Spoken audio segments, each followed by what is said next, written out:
Have you ever wondered what your elders might be quietly preparing for, but rarely talk about? As people near the final chapter of life, they often begin to engage in subtle, deeply personal forms of preparation. These aren't loud or dramatic gestures. They're quiet, intentional acts that carry profound emotional, spiritual, and practical meaning. In this video, we'll explore 12 gentle ways elderly people prepare for the end, not out of fear, but from a place of wisdom, grace, and love. These reflections offer a rare glimpse into the mindset and heart of those in life's later stages, revealing truths that are often felt but seldom spoken. By the end, you may find yourself seeing your loved ones and your time with them in a whole new light. Number 1. Quietly decluttering and downsizing. If you've ever watched an elderly parent, grandparent, or neighbor slowly begin giving things away, maybe without much explanation, you might have witnessed something far deeper than cleaning or organizing. This isn't just spring cleaning. It's not simply tidying up. It's a quiet, sacred process of letting go, an act of emotional and spiritual preparation for the end of life. For many older adults, downsizing begins as a whisper.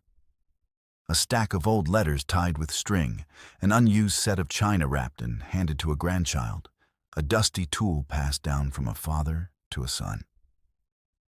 They don't always say why they're giving things away, but the action speaks volumes. I want to make sure this part of me lives on. I want this to be in the hands of someone I love before I go. It's about more than space. It's about meaning. To an outsider, these objects may look ordinary: a book, a mug, a jacket. But to the giver, each item holds a memory, a story, a piece of identity.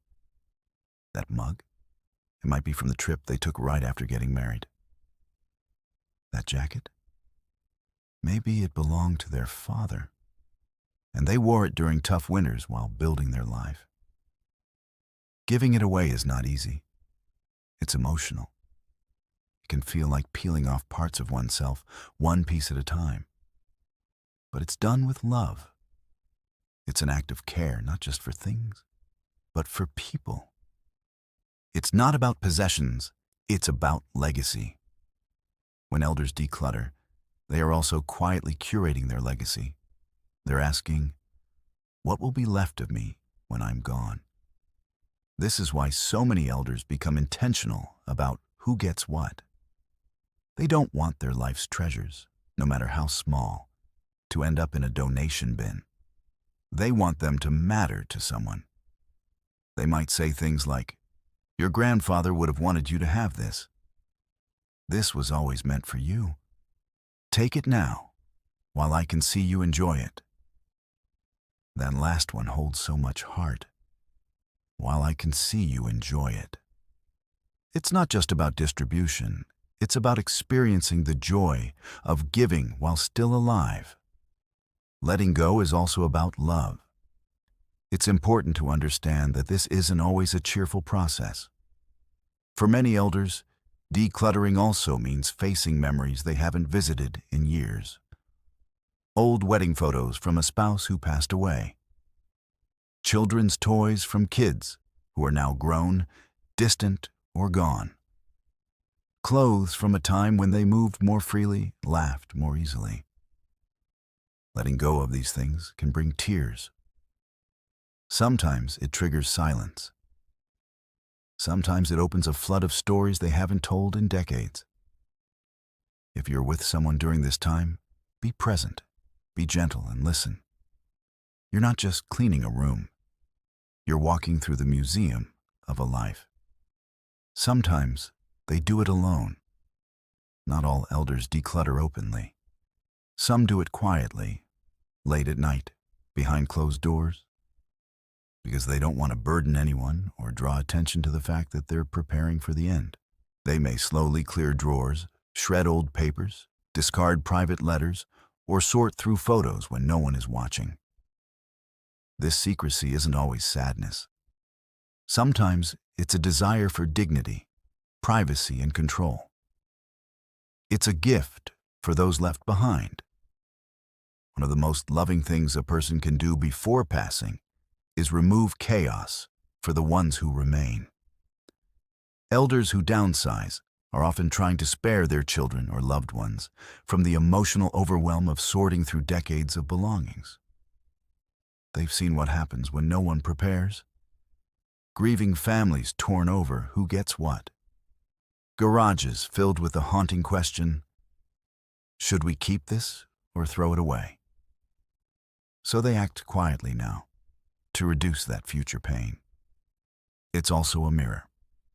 Watching someone you love go through this process can be hard. It confronts you with mortality. It reveals how much a life so full of days, moments, and love can be packed into a few boxes. But it's also an invitation to ask yourself what really matters, to reflect on what you're holding on to and what you may one day pass on. Number 2, making peace with the past. One of the quietest yet most profound signs that someone is approaching the final chapter of life is their desire, sometimes unspoken, to make peace with their past. This doesn't always look like dramatic revelations or tearful confessions. Often, it's more subtle.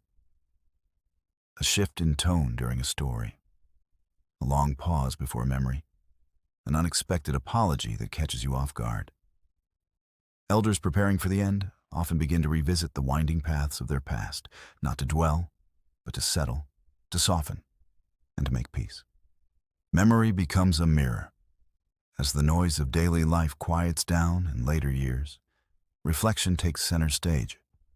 Old memories, some joyful, some painful, begin to surface. And for many seniors, this reflection isn't just nostalgia. It's reconciliation.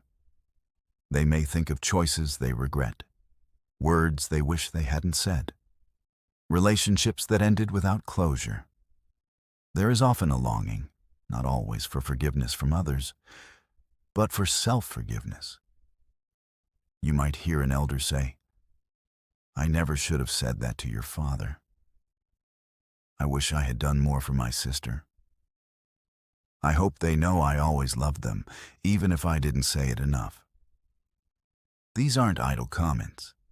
These are emotional offerings, olive branches to their own hearts. The quiet power of apology. Sometimes, making peace with the past means making peace with people. You may witness an elder reaching out to someone they haven't spoken to in years. Not to rehash the past, but simply to say, "I'm sorry. Thank you. I miss you." Often these calls or letters come out of nowhere. There's no buildup, no drama, just a quiet sense of urgency to repair what was left unresolved. And not all apologies are directed outward. Many elders begin to apologize to themselves for the years they spent being too hard on themselves, for the people-pleasing, the silence, the mistakes. This inner dialogue is invisible to most, but it's part of the emotional closing of a life chapter. Letting go of grudges. It's not uncommon for someone in later life to suddenly stop talking about old enemies or grievances, where they may have once brought up that one betrayal or family rift over and over again. You'll notice they begin to let it go. Why?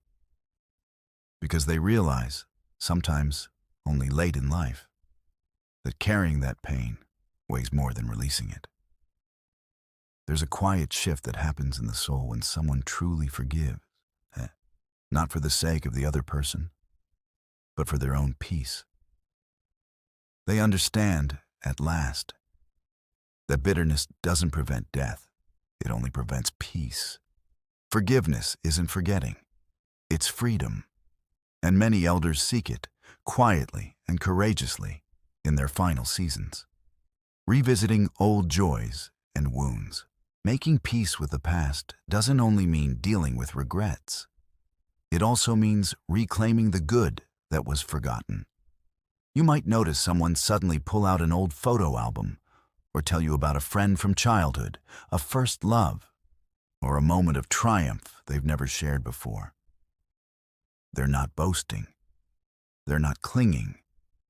They're honoring the parts of their life that once gave them strength or joy, parts that perhaps they forgot they had.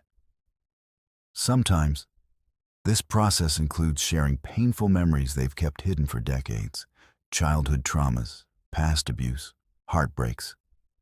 Opening up about these experiences is part of integration, pulling all the pieces of a life together, even the ones that hurt, and saying, "This was me. This was my life, and I accept it now." Healing the unspoken. Perhaps most heartbreakingly, many elderly people try to heal things that were never spoken of. The miscarriage no one acknowledged, the sibling they stopped talking to 30 years ago, the secret identity they never dared share. This process doesn't always involve others. Sometimes it happens in solitude, through prayer, journaling, or silent tears in the quiet of night. These hidden griefs deserve to be seen.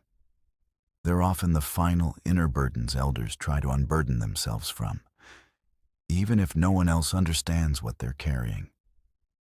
Making peace doesn't always mean resolution. It's important to understand. Making peace with the past doesn't mean every story gets tied up neatly. Some apologies go unanswered. Some people never reconcile. Some wounds never fully heal. But for many elders, peace isn't about perfect closure. It's about releasing control over what cannot be changed and finding stillness in what is. It's the soft whisper of wisdom that says, "I did what I could.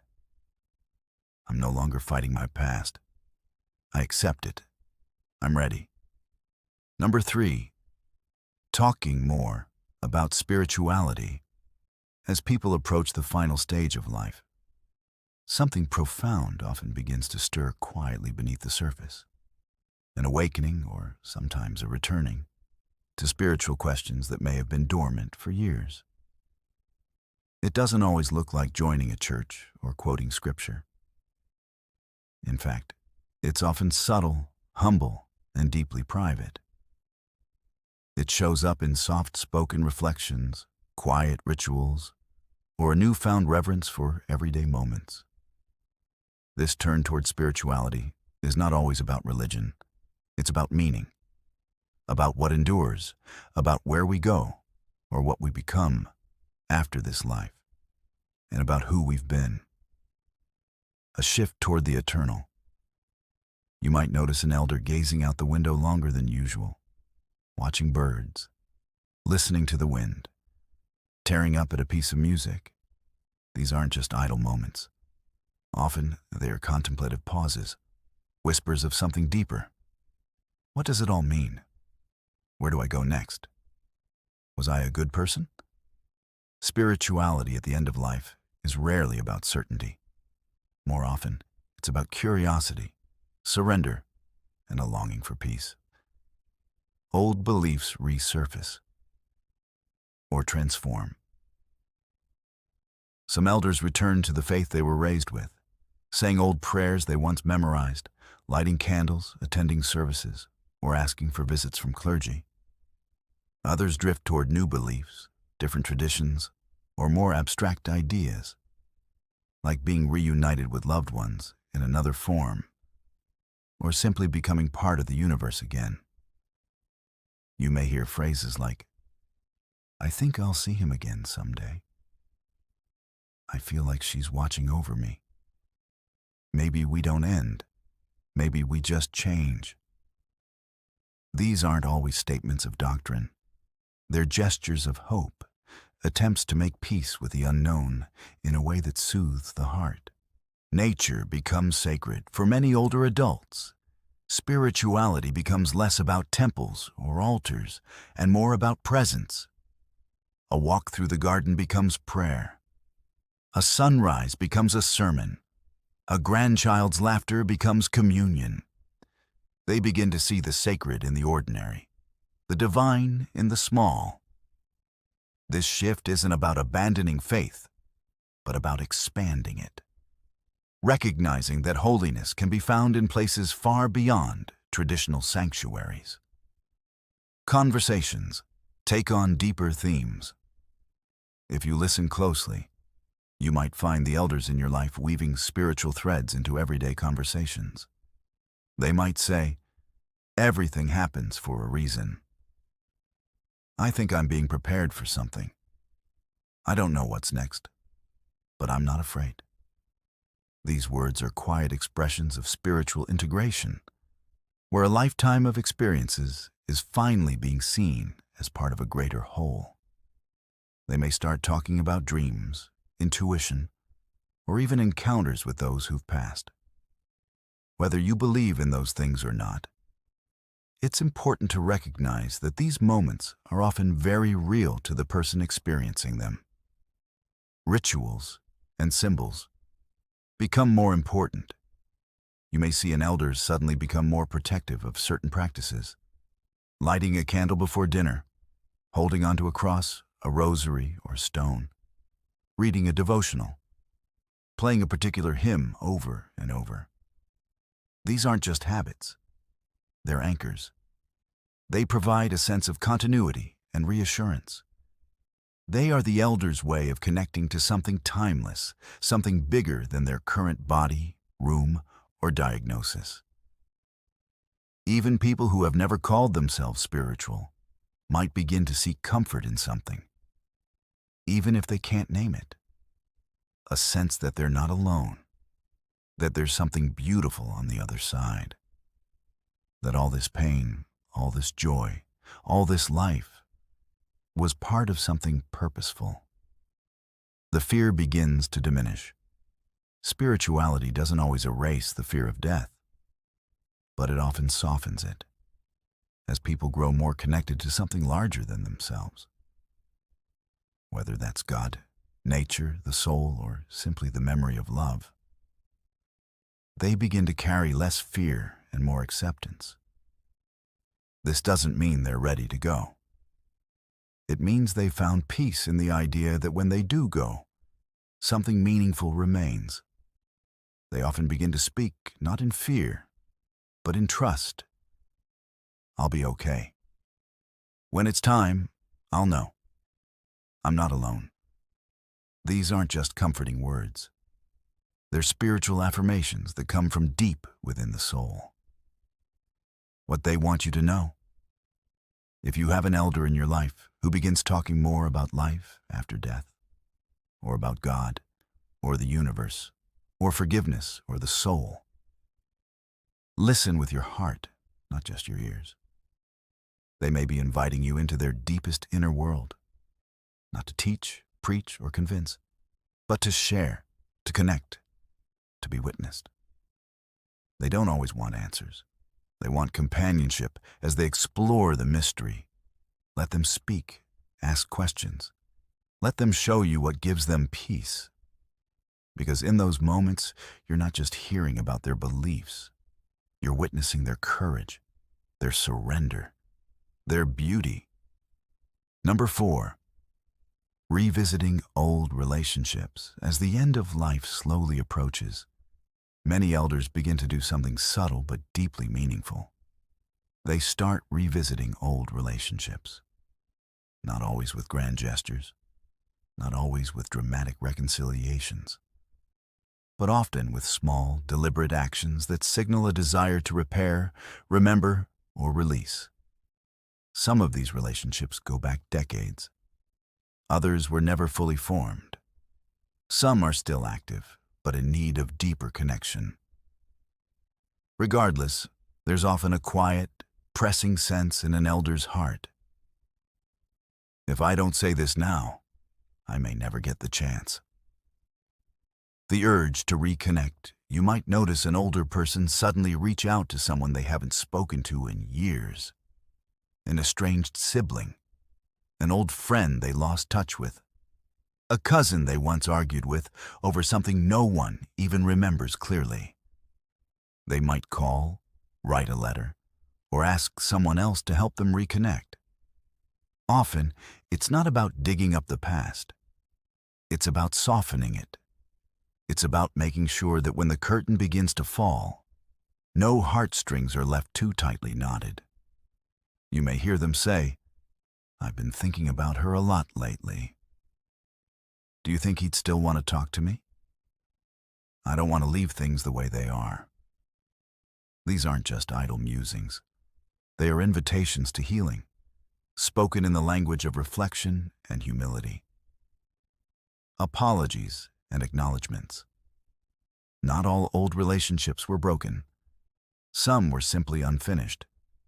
Many elders, in their final years, begin to offer apologies they couldn't say before. They might say, "I wasn't there enough when you were growing up. I was too hard on you, and I see that now. I wish I had told you more how proud I was." These are words that may come slowly, even clumsily, but they carry the full weight of a lifetime. To the elder, it is not about being right. It is about being whole. Sometimes, they also want to hear something. They may ask, "Did I do okay as a parent? Was I a good husband? Do you forgive me?" These aren't questions to be answered quickly. They are open doors, an elder's way of saying, "Before I go, I want to know that we're okay." Revisiting love, not just regret. It's not all sorrow and repair. Sometimes, revisiting relationships means reaffirming love. Many older adults begin to express affection more freely than they did in their younger years. They might say, "I love you" more often, or bring up fond memories unprompted. "Remember that day we went to the lake? You were such a kind child. You've always been my favorite person to talk to." These are not random moments. They are emotional deposits, a final way of saying, "You mattered to me. I carry you with me." For some, this is also the time they speak openly about people who have passed. Long-lost friends, first loves, parents they haven't seen in 50 years. These conversations are less about grief and more about honoring. They are a quiet stitching together of a life's emotional quilt. Sometimes the healing is internal. Not every relationship can be restored with a phone call. Sometimes the other person has passed away, or the wounds run too deep, or too much time has created silence that feels unbridgeable. But even then, elders often begin to revisit those relationships within themselves. You may find them writing letters they never intend to send, speaking aloud to someone who's no longer here, praying for someone they once resented. This quiet inner reconciliation is powerful. It is not about rewriting history. It is about laying down the burden they've carried for too long. Sometimes they're simply trying to say, "I forgive you," or "I hope you forgive me." Even when those words are never heard aloud, they matter. They allow the soul to soften. They open the heart just enough to let peace in. Reweaving the family thread. Many elders, consciously or not, try to strengthen family bonds before they go. They might encourage estranged siblings to talk again. They might remind their children, "You only have each other after I'm gone." They may offer blessings or wisdom intended to carry the family forward. These aren't commands. They're gifts. Subtle ways of saying, "Keep loving each other. Stay connected. Don't let time pull you apart." They know the pain of disconnection, and in their quiet way, they often try to protect the next generation from it. What they want you to understand: when an elder brings up the past, mentions an old friend, or asks for someone's contact info, pay attention. They're likely not making small talk. They're making peace. They want to tie the loose ends of their life with grace, not because they're giving up, but because they're preparing to let go with dignity. The desire to revisit relationships is not just a reflection of mortality, it's a reflection of maturity, the kind that only comes from seeing life from its far edge. It's a gentle reminder to all of us. Love needs tending. Wounds need softening. People matter. Number 5. Preparing practical documents. Behind closed doors, many elders begin quietly organizing important things. Wills, funeral plans, insurance, account passwords, even letters to loved ones. They may not tell anyone, but they are setting their affairs in order. Not because they've given up, but because they care deeply about the people they'll one day leave behind. This preparation isn't morbid. It's a profound act of responsibility and compassion. It's their way of saying, I want to protect you from unnecessary pain or confusion when I'm gone. Number 6. Making subtle goodbyes. A squeeze of the hand that lingers. A longer hug than usual. A surprising I love you from someone who rarely says it. These gestures may seem minor, but they're often layered with unspoken meaning. Elderly people sometimes say goodbye in ways that feel casual, but are deeply intentional. They are planting seeds of love and remembrance in the hearts of others, often without words. Number 7. Letting go of control. You might notice an elder who once fiercely guarded their independence begin to allow others to help. Cooking meals, running errands, managing appointments. This quiet surrender is not weakness. It's acceptance. It's their way of saying, I've done my part. Now, I allow others to care for me. This step is hard for many, but when it happens, it reflects a deeper readiness, one born of trust, humility, and peace. Number 8. Spending more time in nature or solitude. Whether it's sitting on a porch, walking through a garden, or gazing out a window, many elders begin to seek silence. This isn't isolation, it's reflection. Being close to nature often soothes the soul in the final chapter, reminding them that all life moves in cycles and that stillness can be deeply healing.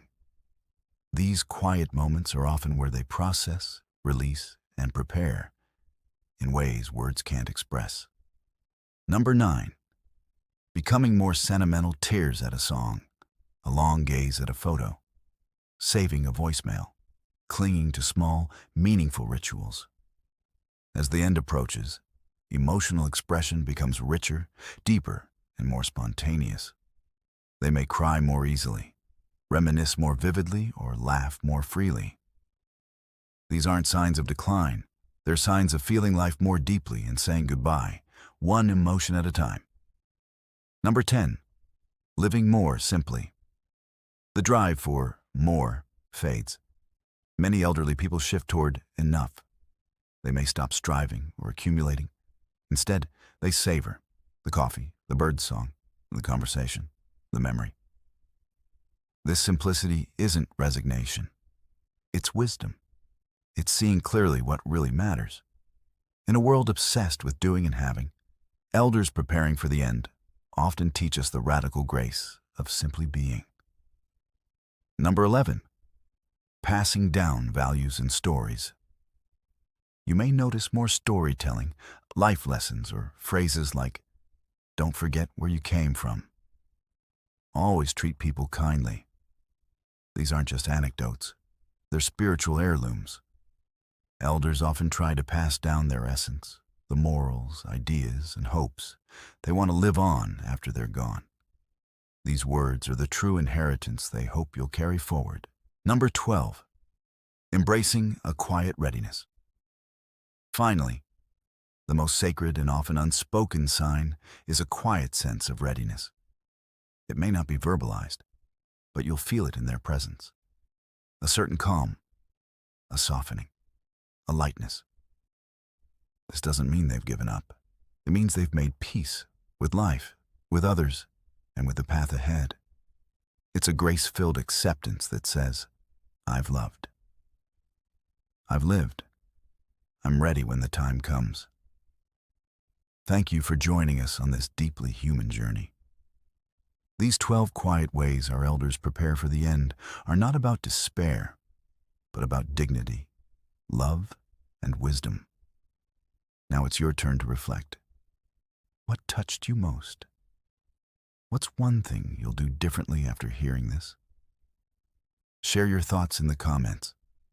One insight you've gained and how you'll honor it. Please like, share, and subscribe if you found this video meaningful. And until next time, may we all walk gently, with gratitude, love, and awareness of life's beautiful impermanence.